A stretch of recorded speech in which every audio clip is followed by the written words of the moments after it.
ఆవుకు బాగలేదని చెప్పి డాక్టర్ని పిలిచే రాత్రి 12 గంటలకు వచ్చి ఆయన 70,000 రూపాయలు ఆవది వచ్చి సూదేసి రాత్రి 12 గంటలకు సూదేసి వెళ్ళిపోయిండు.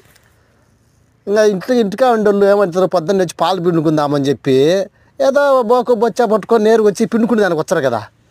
అప్పుడు పాలు పిండుకునే దానికి వచ్చేటప్పటికి ఆవు నిద్రపోతాంది. ఇది ఏంటో నిద్రపోతుంది ఏం కదలేదని చూస్తే పాపం చచ్చిపోయింది. రైతుకి ఎంత నష్టమో 70,000 రూపాయలు. డాక్టర్ చెప్పేవాళ్ళు కదా, ఇటు చేసుకోండి అటు చేసుకోండి అని శైలి. అందుకే మనిషికి అయితే ఎట్ట చేస్తారు అంత్యక్రియలు, ఆయనకి ఇష్టంగా ఆవు అనమాట అది. ఆయన అంతగా ఇష్టపడుతుంది ఆ ఆవుని.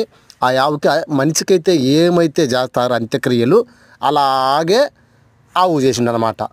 గుంతదవి, ఉప్పు, పూలు, కుంకుమ, కడ్డీలు గిడ్డీలు అన్నీ వెలిగించి చేసేసిండు అనమాట. మన మామూలు మనం మనిషికి అట్ట చేస్తామో అట్టే చేసిండు. అంత ప్రేమ అంటే ఆవు అంటే ఆయనకు చేసేసిండు అనమాట. అంతే, ఇంకేం చేద్దాం.